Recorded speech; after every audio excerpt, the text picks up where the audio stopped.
My parents kicked me out before Scholastic assessment test for my sister's wedding, but I exposed her lies, and her perfect day became her worst nightmare. The house I used to call family became foreign to me overnight, and it took me 48 hours to realize why. My name is Madison Clark and I'm 17 years old. 3 months ago, I was just another high school senior cramming for the SATs, dreaming about college acceptance letters, and believing that family meant unconditional support. I lived in what seemed like the perfect suburban home with my parents and my older sister Victoria, who at 25 had built herself quite the reputation as a successful PR specialist. Everyone always said we were the golden family. 2 accomplished daughters, loving parents, and a beautiful house that looked like it belonged in a magazine. Victoria had always been the star. 8 years older than me, she was everything I aspired to be. Confident, beautiful, successful, and engaged to Marcus, a wealthy investment banker who treated her like a princess. Their upcoming wedding had consumed our household for months. Mom spent her days discussing flower arrangements and venue details, while Dad proudly bragged to his golf buddies about his perfect daughter marrying into such a prestigious family. But something had been off lately. Victoria, who used to be warm and protective of me, had become distant and secretive. She'd disappear for hours claiming work emergencies, but I'd catch glimpses of her texting someone with a smile that seemed too intimate for professional correspondence. When I asked about wedding planning stress, she'd snap at me with an irritation that felt disproportionate. Her phone had become permanently glued to her hand, screen down on every surface, and she'd practically jump out of her skin if anyone got too close to it. The first real red flag came 2 weeks before her wedding. I was in the kitchen grabbing a late-night snack when I overheard her on a hushed phone call in the next room. "I know this is complicated," she whispered urgently, "but after the wedding everything will be different. Marcus doesn't need to know about any of this." My blood went cold. What didn't Marcus need to know?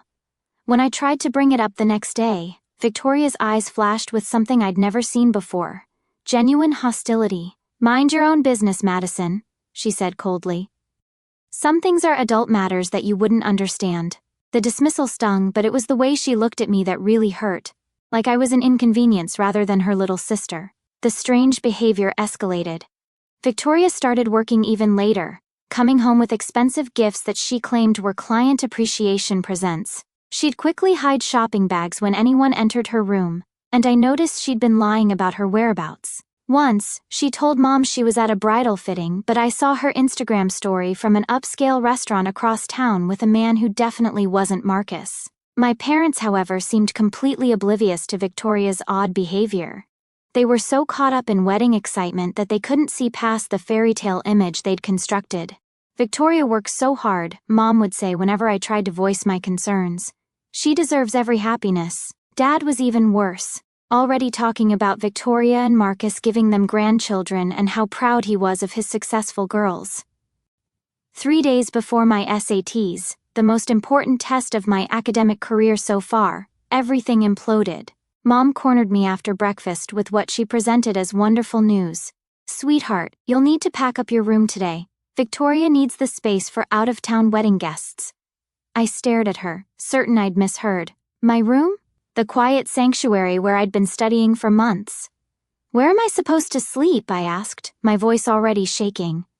"The living room couch will be fine for a few days," Mom said dismissively. "It's just temporary, and this is Victoria's special time." I felt something crack inside my chest. My SATs were in 3 days. I'd been preparing for this test for over a year.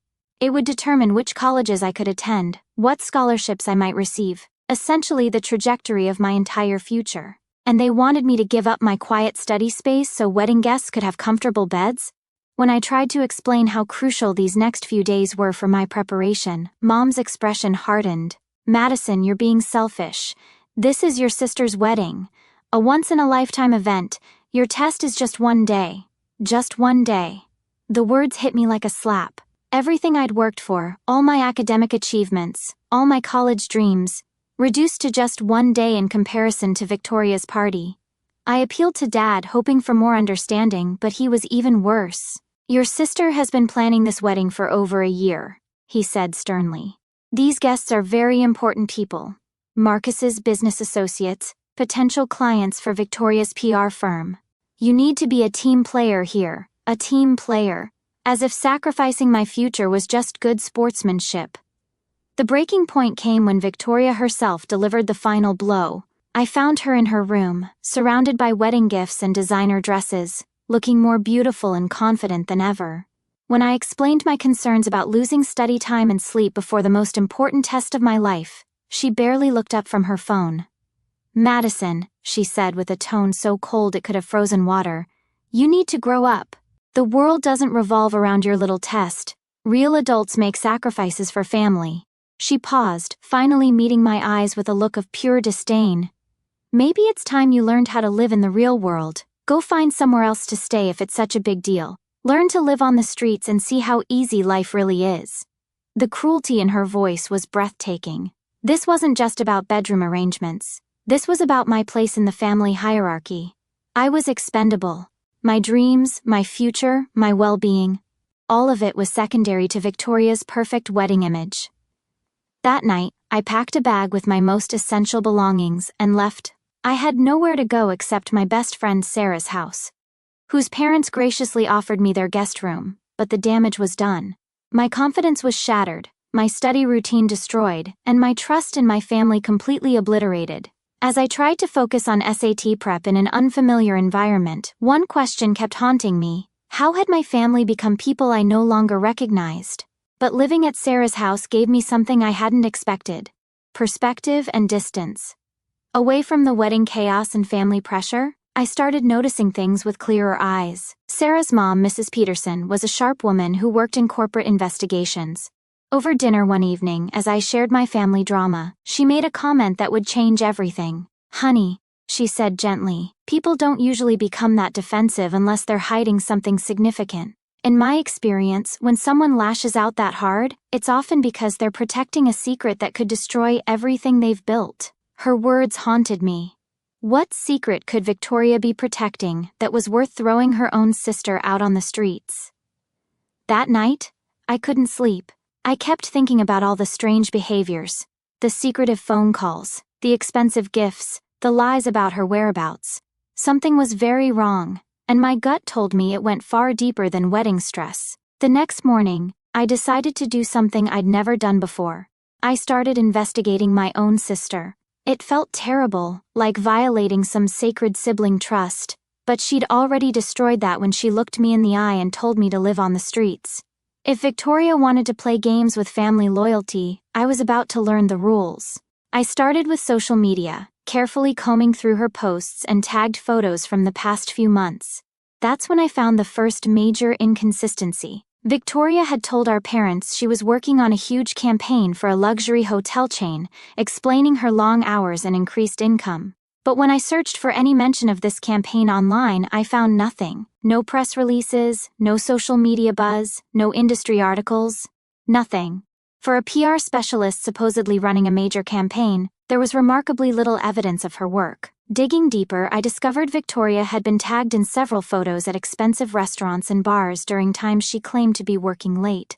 But the really damning evidence came when I found photos of her with a man who definitely wasn't Marcus. In these pictures, taken at various upscale locations over several weeks, Victoria looked relaxed and intimate with this mystery man, holding hands, sharing drinks, laughing in a way that suggested deep familiarity. My hands were shaking as I screenshot everything. This wasn't just an affair. This was a systematic deception that had been going on for months while she planned her wedding to Marcus. But why? Was she planning to call off the wedding? Was she just having last-minute doubts? Or was there something even more calculated happening here? The answer came when I decided to look into Victoria's professional claims. She'd always bragged about her PR success, her important clients, her industry connections, but a quick LinkedIn search revealed some shocking inconsistencies. The company she claimed to work for had no record of her employment. The major campaigns she'd attributed to herself were actually handled by different firms. The industry awards she'd mentioned winning didn't exist. Victoria wasn't just cheating on her fiancé. She'd been lying about her entire professional life. But the most sickening realization was yet to come. If Victoria wasn't making the money she claimed, where were all those expensive gifts coming from? Where was she getting the funds for her designer wardrobe and luxury lifestyle? I spent the next day in a state of numb shock, taking my sats in a fog of disbelief and betrayal. The test I'd sacrificed so much for felt surreal after discovering my sister's web of lies. But completing it gave me a strange sense of closure. I'd honored my own commitments and dreams, even when my family wouldn't support them. That evening, Sarah's mom found me staring blankly at my laptop screen, surrounded by printed screenshots and notes. "What did you find?" she asked gently. When I showed her everything I'd discovered, her expression grew increasingly grave. "Madison," she said finally, "this isn't just an affair or resume padding. This looks like systematic fraud. If she's been lying about her employment and income while accepting money from unknown sources, there could be serious legal implications. And if she's planning to marry Marcus under false pretenses?" She trailed off, but I knew what she meant. The full picture was becoming clear, and it was uglier than I'd imagined. Victoria wasn't just a cheating bride, she was a con artist who'd built her entire life on lies. She'd invented a successful career, maintained an expensive lifestyle through unknown means, and was about to trap an innocent man in a marriage based on complete deception. And when her own sister had tried to protect her future, Victoria had thrown her out like garbage to protect her elaborate fraud. But the most infuriating part was that our parents had chosen to support this deception, sacrificing their younger daughter's future to maintain the facade of their perfect older daughter's success. They'd been so dazzled by the idea of Victoria marrying money and status that they'd never questioned how she could afford her lifestyle, or whether her claims about professional success were even true. As I sat in Sarah's guest room that night, staring at the evidence of my sister's lies, I felt something shift inside me. The hurt and betrayal were still there, but they were being overtaken by something else, a cold, calculating anger. Victoria had not only betrayed Marcus and her family, but she'd specifically targeted me, the one person who might have seen through her lies, and tried to neutralize me by destroying my support system and self-confidence. She'd made a critical error, though. By pushing me out of the family circle, she'd given me the distance and motivation I needed to see her clearly. And by underestimating me, treating me like a naive little sister who could be easily dismissed, she'd failed to realize that I had both the intelligence to uncover her secrets and the determination to act on what I'd found. The wedding was in 2 days. Marcus and his family, along with hundreds of guests, were about to celebrate what they believed was a union between two honest, successful people. Victoria was about to achieve her ultimate con, marrying into wealth and respectability while hiding her true nature from everyone who mattered. But I had evidence. I had proof of her lies, her affair, her professional deceptions, and her complete disregard for the people who loved her. The question was, what was I going to do with it? Mrs. Peterson had made it clear that I could go to the authorities, but that would take time and might not prevent the wedding. I could try to talk to Marcus privately, but would he believe a 17-year-old girl making accusations against his beloved fiancé? I could confront Victoria directly, but she'd already shown she had no qualms about destroying me to protect her secrets. As I wrestled with these options, a new possibility began to form in my mind. Victoria had spent months planning the perfect wedding, crafting the perfect image, surrounding herself with the perfect audience of people whose respect and admiration she craved. She'd sacrificed everything, including her own sister, to create this moment of triumph. What if I used her perfect wedding against her? What if the stage she'd set for her greatest victory became the platform for her complete exposure? The idea was terrifying and exhilarating at the same time. I'd never done anything so bold, so public, so potentially devastating. But then I remembered Victoria's cold voice telling me to live on the streets, remembered my parents choosing her lies over my truth, remembered the complete dismissal of my dreams and future. They'd all made their choices. Now it was time for me to make mine. I spent the next day meticulously organizing my evidence and planning my approach. I contacted Marcus's best man, whom I'd met at family dinners, and arranged to have a private conversation with him before the ceremony. I prepared copies of the most damning evidence. The photos with Victoria's mystery man, the proof of her employment lies, screenshots of her deceptive social media posts. But I also made a harder decision. I called Marcus directly. "Marcus," I said when he answered, sounding stressed and busy with last-minute wedding preparations. "It's Madison. I need to talk to you about something very important before tomorrow."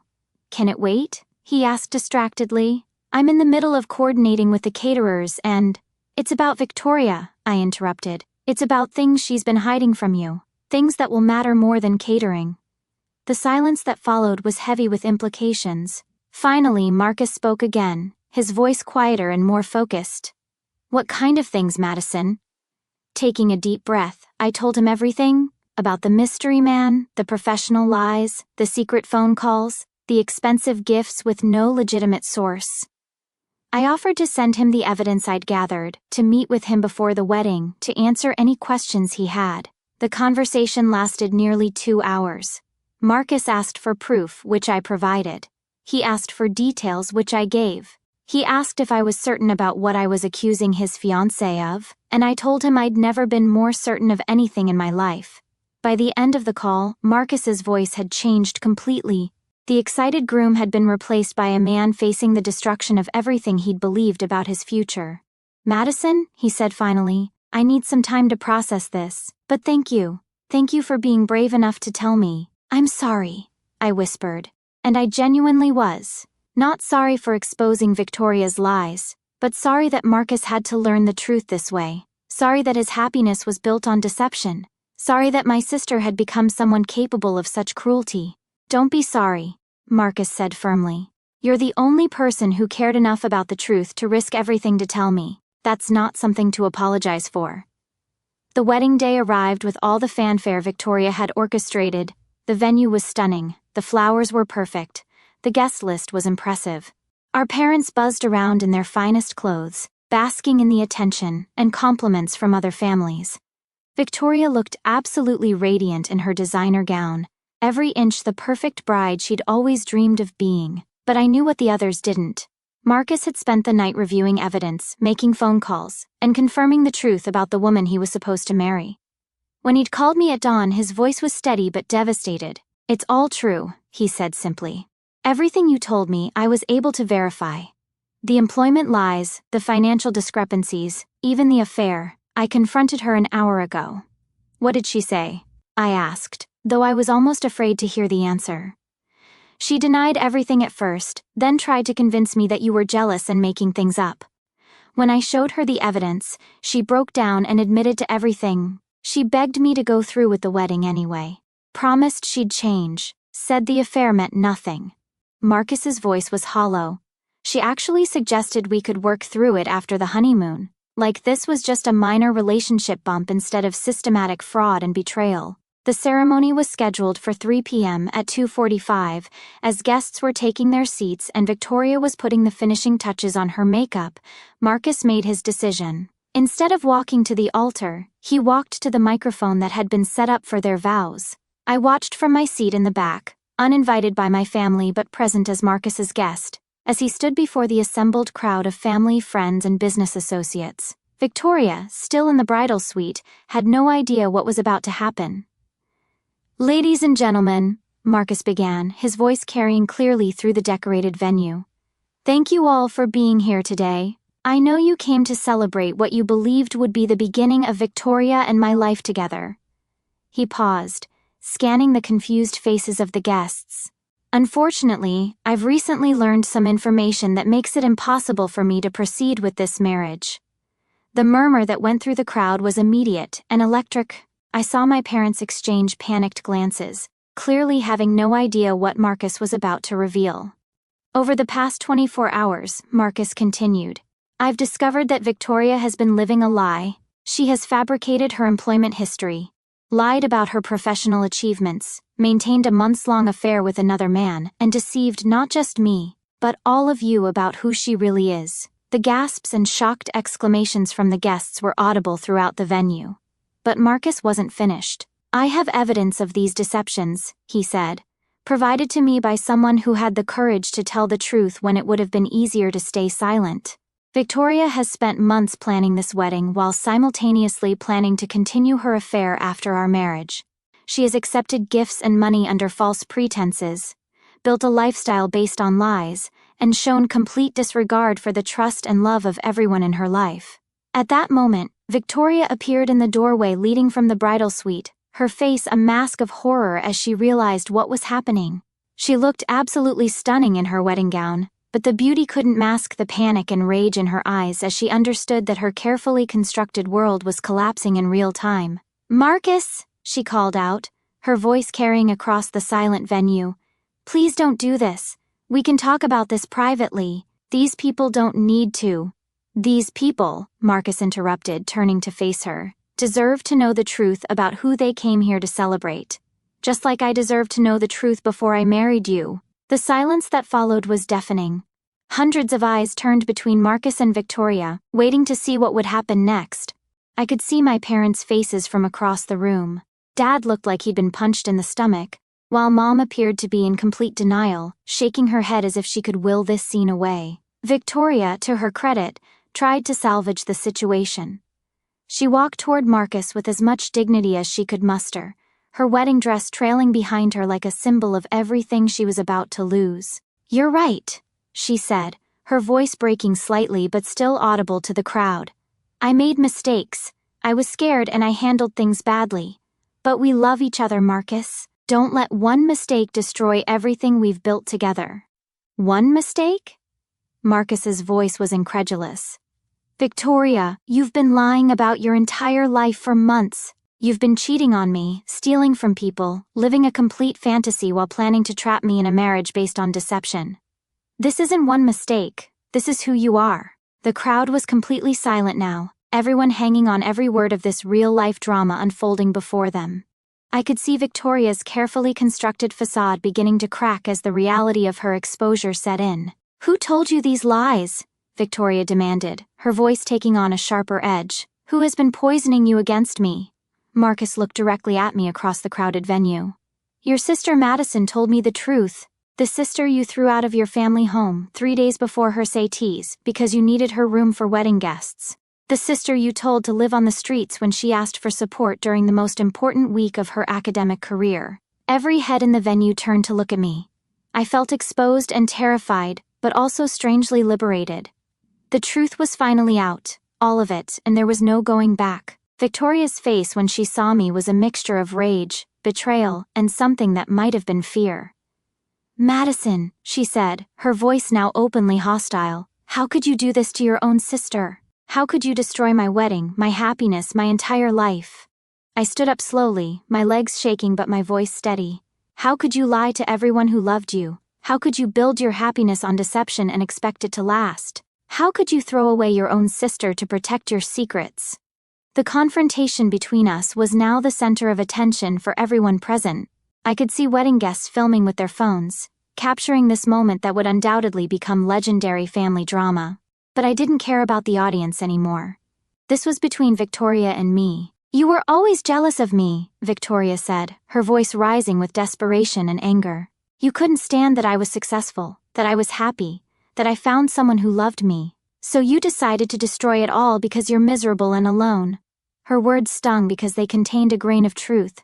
I had been envious of Victoria's apparent success and happiness, but I'd also discovered that none of it was real. "I wasn't jealous of your success," I replied, my voice carrying clearly across the silent venue. "I was jealous of a lie. Everything you claimed to have achieved, everything you said you'd accomplished, none of it was true. You built your entire identity on deception, and when I got too close to seeing through it, you tried to destroy me to protect your secrets." "That's not true," Victoria shouted, but her protest sounded hollow even to her. Marcus stepped forward holding up his phone. "I have the evidence, Victoria. Photos of you with another man, proof that you lied about your employment, documentation of financial discrepancies." Madison didn't make any of this up. She just had the courage to investigate when things didn't add up. The fight went out of Victoria then. She looked around the venue at the faces of family members, friends, and business associates, who now knew the truth about her. The perfect wedding she'd planned had become the stage for her complete humiliation, and there was no way to recover from this level of public exposure. But the consequences were just beginning. Over the next several days, the fallout from the wedding disaster spread through both families and their social circles like wildfire. Marcus, understandably, wanted nothing more to do with Victoria. The expensive gifts she'd been unable to account for were traced back to her affair partner, who turned out to be a married man using her as much as she was using him. Her fabricated professional achievements were exposed when several people began fact-checking her claims, leading to her being blacklisted in the PR industry. My parents, who had initially been furious with me for ruining Victoria's wedding, were forced to confront the reality of what their golden child had become. Dad, in particular, seemed devastated by the realization that he'd been bragging about achievements that didn't exist and defending behavior that was indefensible. Mom took longer to accept the truth, initially trying to find ways to blame me for the disaster. "If you had just kept quiet," she said during one particularly painful conversation, "Victoria could have worked through her problems privately. Now her life is ruined." "Her life was already ruined," I replied. "She ruined it herself with lies and deception. I just stopped her from ruining Marcus's life too, and maybe saved her from digging herself even deeper into a hole she'd never be able to climb out of." The most satisfying consequence was also the most unexpected. My SAT scores, taken during the most stressful period of my life while staying at a friend's house, were exceptional. Good enough not only for admission to my dream college, but for a full academic scholarship that would make me completely independent of my family's financial support. When the acceptance letter and scholarship offer arrived, I was sitting in Sarah's kitchen, where I'd been staying since the wedding disaster. "Mrs. Peterson handed me the envelope with a knowing smile. "I have a feeling this is going to be good news," she said. She was right. Not only had I been accepted to my first-choice university, but the scholarship covered everything: tuition, room and board, even a stipend for books and living expenses. I was free. For the first time in my life, I had a path forward that didn't depend on my family's approval or support. The day I graduated from high school, my parents attended the ceremony but sat in uncomfortable silence. Victoria was notably absent. She'd moved across the country after the wedding disaster, trying to rebuild her life away from the scene of her humiliation. I felt a pang of sadness about her absence, but not regret. She'd made her choices, and I'd made mine. During my graduation speech as valedictorian, I spoke about the importance of truth, integrity, and the courage to do what's right even when it's difficult. I didn't mention the specific events that had taught me these lessons, but I knew my family understood the subtext. After the ceremony, Dad approached me with tears in his eyes. "Madison," he said quietly, "I owe you an apology. We failed you when you needed us most, and you showed more character and strength than any of us. I'm proud of you, and I'm sorry it took me so long to see who you really are." Mom was slower to come around, but eventually she too acknowledged that I'd done the right thing. "I still wish you'd found a way to handle it differently," she said, "but I understand now that Victoria put you in an impossible position. You were trying to protect people from being hurt, and that took courage." The reconciliation with my parents was gradual and sometimes painful, but it was also healing. They had to confront their own role in creating a family dynamic that rewarded deception and appearance over truth and substance. I had to forgive them for abandoning me when I needed them most, and accept that people can change and grow from their mistakes. Victoria and I didn't speak for over a year when she finally reached out. It was through a long email that was part apology, part explanation, and part plea for understanding. She'd been in therapy, she said, trying to understand how she'd become someone capable of such extensive deception and cruelty. She acknowledged the pain she'd caused not just Marcus, but me and our parents as well. "I was so terrified of not being good enough," she wrote, "that I created a version of myself that I thought everyone would love and admire. But the more I built up that false image, the more terrified I became of anyone seeing the real me. When you started asking questions, I panicked and lashed out because I was afraid my whole world would collapse. I never meant to hurt you the way I did, but I was so focused on protecting my lies that I lost sight of what really mattered." Her apology was sincere, but it didn't erase the harm she'd caused. I wrote back, acknowledging her efforts to change, while also making it clear that rebuilding our relationship would take time and consistent action, not just words. As I packed for college, surrounded by acceptance letters, scholarship notifications, and the support of friends who'd stood by me during the darkest period of my family crisis, I reflected on everything that had happened. I'd lost the family I thought I had, but I'd gained something more valuable: the knowledge that I could trust my own judgment, stand up for what was right, and survive even when the people closest to me abandoned me. The night before I left for college, I sat in my childhood bedroom, which I'd eventually been allowed to reclaim after the wedding disaster, and thought about the girl I'd been just a few months earlier. That girl had been naive enough to believe that family loyalty meant staying silent about harmful behavior, that keeping secrets was sometimes kinder than telling the truth, that she should sacrifice her own needs and dreams to maintain other people's illusions. The woman I'd become understood that real love sometimes requires difficult conversations, that protecting people from the consequences of their actions isn't actually protection at all, and that the most important person I needed to learn to trust and protect was myself. My phone buzzed with a text from Sarah. "Ready for your new adventure?" I smiled and typed back, "More ready than I've ever been for anything." As I turned off the light and settled into bed for my last night in my childhood home, I thought about the hook I could use if I ever told this story to someone else. The house I used to call family became foreign to me overnight, and it took me 48 hours to realize why. The why, I now understood, wasn't just about Victoria's lies or my parents' misplaced priorities. It was about growing up and recognizing that sometimes the people we love most are capable of hurting us most deeply, and that surviving that hurt and responding to it with integrity rather than revenge is how we become who we're meant to be. I'd started this journey as a 17-year-old girl who thought family meant never questioning or challenging the people you love. I was ending it as a young woman who understood that real family, the kind worth having, is built on truth, respect, and the courage to hold each other accountable for being the best versions of ourselves. The wedding disaster that had seemed like the end of my world had actually been the beginning of my real life. And as I drifted off to sleep, I felt something I hadn't experienced in months. Genuine excitement about what tomorrow might bring. I'd learned that sometimes the most devastating losses lead to the most important discoveries, and that the courage to tell the truth, even when it destroys everything you thought you wanted, is often the first step toward building something better than you ever imagined possible.